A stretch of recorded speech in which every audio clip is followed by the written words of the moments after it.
ভারতের পশ্চিমবঙ্গের প্রবীণ রাজনীতিবিদ এবং প্রাক্তন রেলমন্ত্রী মুকুল রায় আর নেই। তার প্রয়াণে রাজ্য রাজনীতিতে নেমে এসেছে শোকের ছায়া।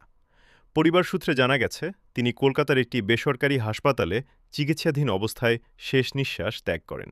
মৃত্যুকালে তার বয়স ছিল প্রায় ৭০ বছরের কাছাকাছি। মুকুল রায় পশ্চিমবঙ্গের রাজনীতিতে অত্যন্ত প্রভাবশালী নেতা হিসেবে পরিচিত ছিলেন।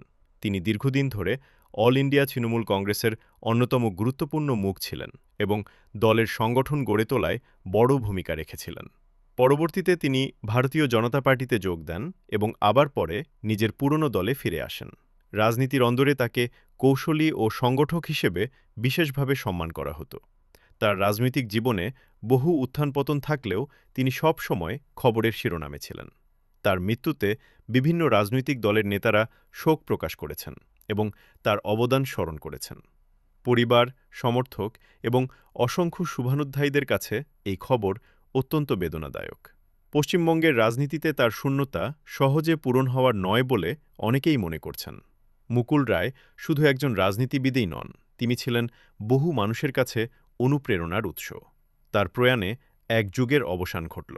তার আত্মার শান্তি কামনা করছি।